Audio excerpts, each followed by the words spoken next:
Hi, everyone, and welcome to another episode of our English podcast. Each session offers a chance to broaden your vocabulary, improve your pronunciation, and cultivate stronger fluency. Remember, practice is the key to real progress. Learning English is like a journey full of obstacles, but also full of opportunities. With that in mind, let's start with the first part of today's story. Leaving my family to study in a big city was an exciting prospect. The first major challenge I encountered was finding suitable accommodation. I had several options to consider. Each choice presented a unique set of advantages and inevitable drawbacks. I needed to evaluate them based on my budget and my desire for independence. This decision felt overwhelming, yet crucial for my new chapter. I knew my living situation would significantly impact my daily life and studies. I thought about staying with relatives, in a dormitory, with friends, or alone. Every possibility offered a different lifestyle. I had to make a thoughtful choice. The initial excitement was soon replaced by the reality of this difficult task. I made a list of priorities to clarify my thoughts. Financial constraint was my primary concern as a student.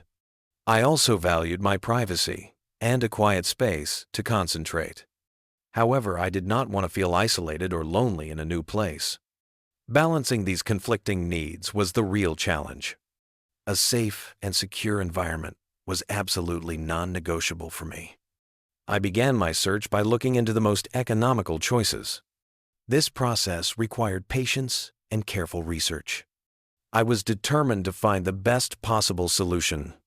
My first option was to stay with my aunt who lived in the city. This seemed like the most economical and secure choice. It would alleviate a huge financial burden from my shoulders. My parents were immensely relieved, as they considered it a familiar environment. The obvious advantage was the significant reduction in living expenses. I would not have to worry about meals or utility bills. Nevertheless, I quickly realized the major limitation was my personal freedom. I would have to abide by the household rules strictly. My private life would be under constant scrutiny. This lack of autonomy made me feel quite hesitant. The atmosphere was warm, but I feared it might become restrictive. I value my independence and making my own decisions. I envisioned coming home late after group studies without explanation. I wanted to decorate my space according to my own taste. These simple desires seemed difficult to achieve there. While it was a safe haven, it felt like a trade-off for my liberty. The constant presence of family could be comforting yet intrusive.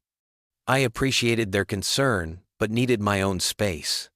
Ultimately, I decided this option might inhibit my personal growth.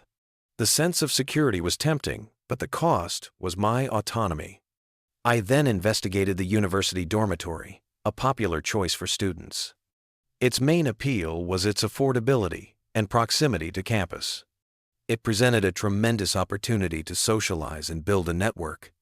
Living with many peers could be incredibly fun and dynamic. There are established regulations to ensure security and order.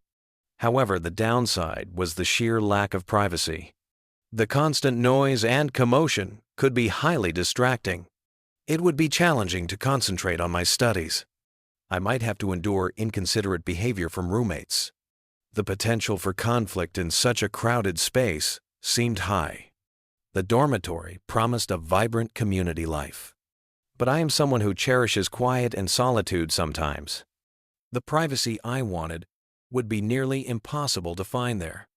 Sharing facilities with dozens of people felt a bit daunting. I heard stories about petty arguments over small things. While it was economical, the conflicting needs of many people could create tension. I was not sure I could endure that level of noise long term. The opportunity to make friends was amazing, though. It was a classic case of weighing advantages against drawbacks. In the end, I feared the inevitable lack of privacy would be too much for me. Next, I contemplated sharing an apartment with two close friends. This option seemed to offer a perfect balance. We could split the rent and utility bills, making it fairly affordable. It promised more freedom than family homes and more privacy than dorms. Having companions around would provide a sense of security and camaraderie.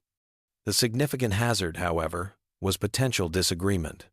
Compatibility in habits was crucial to avoid resentment. Choosing the right roommates was therefore absolutely paramount. We had to discuss finances and chores openly to prevent future disputes. A clear agreement was essential for a harmonious living situation. Lastly, I considered the ultimate independence of living solo. Renting a small studio by myself was a very tempting idea.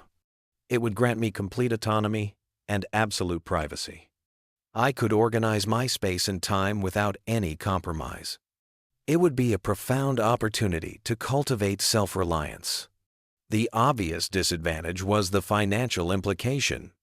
The entire rent would be my sole responsibility. Moreover, I might experience moments of solitude and insecurity. If I encountered a problem, immediate support would be unavailable. This choice required immense maturity and preparation. After much deliberation, I opted to share an apartment with my friends. We drafted a meticulous agreement covering all important aspects. This included rent, chores, guest rules, and quiet hours. It was not a perfect solution, but it was the most suitable for my needs. It offered a blend of affordability, freedom, and companionship. I learned that perfect accommodation is a myth. The key is adaptability and a willingness to solve problems.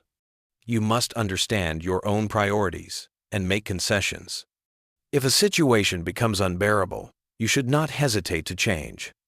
Finding a place that feels like home is the ultimate goal. This experience taught me a lot about myself and my priorities.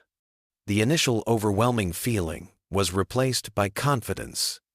I evaluated each option based on my reality and constraints. I sought a secure place that also respected my independence.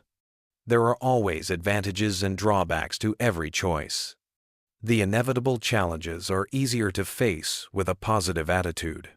My autonomy was paramount, but so was my budget.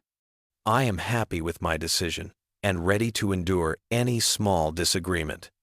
This profound journey helped me cultivate greater maturity. Home is not just a place. It is a feeling of comfort and belonging. Do not be overly strict with yourself. Language learning is a continuous process, not something accomplished in a week. At times, you may feel uncertain, and sometimes you may even forget what you studied yesterday. This is perfectly normal. The key is to remain consistent, practicing a little every single day. 10 minutes in the morning, 5 minutes at night, or even repeating vocabulary while showering or brushing your teeth. All of these moments accumulate. When you think progress is too slow, remember that even the tiniest drops of water can eventually fill a bucket. Keep moving forward, regardless of how small the step. Thank you for listening. Keep up your practice, and I will see you again very soon.